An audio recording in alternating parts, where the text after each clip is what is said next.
The average corporate professional believes meritocracy dictates compensation. The math dictates otherwise. If you look at the S&P 500 compensation data over the last decade, internal promotion cycles yield a 3% to 5% annualized bump, effectively losing ground to real inflation. Yet, executive-level lateral moves command an average 45% premium, with top quartile negotiators extracting up to a 100% baseline increase, packaged with aggressive equity grants and protected baseline floors. The disparity isn't born from superior output. It is an arbitrary tax on loyalty. Corporate architecture is structurally designed to underpay incumbent talent while overpaying for perceived external market value based on arbitrary market metrics. You are operating under a labor pricing model optimized for industrial aero retention, while your managing director operates on an arbitrage model. The reason you are stalled at $130,000, while an external hire with the exact same resume is brought in at $220,000, isn't an oversight. It is a calculated payroll algorithm. To force a 2x pay jump, you must abandon the employee mindset and adopt the positioning of a distressed asset consultant. The modern six-figure earner is trapped in a highly sophisticated illusion of success. You hit the six-figure mark, lease a European car, upgrade to a luxury building, and suddenly the golden handcuffs lock into place. You are operating with zero career leverage because your lifestyle overhead dictates an absolute reliance on the next biweekly payroll deposit. This lack of liquidity breeds a toxic, paralyzing imposter syndrome. You sit in Q3 planning meetings terrified of being exposed as expendable, so you compensate by absorbing administrative workload that generates zero revenue impact. You become a highly paid utility player, completely detached from the core profit centers of the actual business.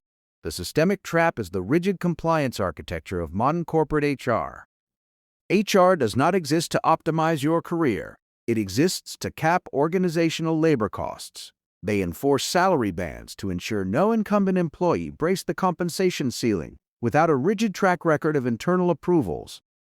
Meanwhile, the external hiring budget operates on an entirely different ledger. When a department misses a critical growth metric, the capital allocated to solve that problem through external acquisition entirely bypasses standard HR constraints. They are buying a solution to a crisis, and crisis capital is fundamentally unlimited. This creates the loyalty penalty. The longer you remain in a single seat, the more your internal value decays relative to the external market. Your institutional knowledge, perceived as leverage, is actually treated as a sunk cost by executive management. You are viewed as a depreciating asset on the human capital balance sheet. Your 60-hour work weeks and late-night Slack responses do not signal critical irreplaceability. They signal capture. The corporate machine knows you cannot afford to leave, so it prices your labor at a steep discount. To understand this structural disadvantage, examine the macro shift in corporate compensation post-1978. During the liquidity crunch of the Great Financial Crisis, corporations systematically uncoupled productivity from wage growth. They shifted the risk of career development entirely onto the individual. Before this era, linear promotions offered a strict mathematical guarantee of long-term wealth accumulation. Today, the median tenure of an S&P 500 employee is just 3.8 years. The system is built for churn. Looking at inflation-adjusted data since the 1970s stagflation era, real W-2 wages have essentially flatlined, while asset valuations and executive compensation have grown exponentially. This massive wealth gap is driven by a fundamental misunderstanding of financial leverage. In a high-inflation environment, holding a static W-2 salary is a guaranteed loss of purchasing power, quietly stripping your future wealth. A 4% annual raise against a 6% real inflation rate is a pay cut. The only mathematical defense is nonlinear wage acceleration. Consider the mechanics of a corporate acquisition. When a private equity firm buys a company, They do not value it based on how hard the employees work, but on its multiple of EBITDA. You must treat your career as a solo enterprise. Your base salary is your revenue, your living expenses are your operating costs, and your savings rate is your profit margin. If you want a massively higher valuation, you cannot just incrementally increase top-line revenue. You have to restructure the enterprise entirely to trigger a liquidity event. Forcing this liquidity event requires executing what I call asymmetric value arbitrage. Professionals typically attempt to negotiate pay by listing historical responsibilities. They present an itemized receipt of past labor. The market does not pay for past labor, it pays for future risk mitigation. Asymmetric value arbitrage shifts the negotiation anchor from your internal job title to the external economic pain points of the hiring executive. When you interview or negotiate, you are no longer a candidate seeking a role. You are a specialized financial consultant stepping into a heavily distressed asset situation. Every open requisition at the director level or above exists because a specific executive is losing money, losing time, or facing severe reputational damage. Your objective is not to prove you meet the qualifications. Your objective is to quantify the exact financial bleed the department is suffering and present a proprietary framework to stop it. You are shifting the entire corporate conversation from a localized salary band to a macroscopic return on capital investment. If an executive has a $10 million revenue leak due to operational inefficiencies, a $150,000 salary bump is a rounding error. When you frame your compensation as a fractional percentage of the capital you are protecting, the standard HR salary caps instantly dissolve. You bypass the baseline corporate budget entirely and tap directly into the executive discretionary fund. To execute this, you must construct a leveraged transition memorandum. This is not a resume.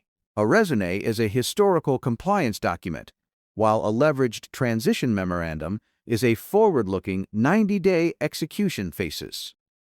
Before you enter any high-level negotiation or interview for a lateral move, you isolate the company's most critical quarterly objective. You use public filings, earnings calls, and industry network backchannels to identify the specific failure points of their current strategy. You document a 3-phase operational blueprint that directly solves this failure point. During the final negotiation round, you do not discuss your current compensation.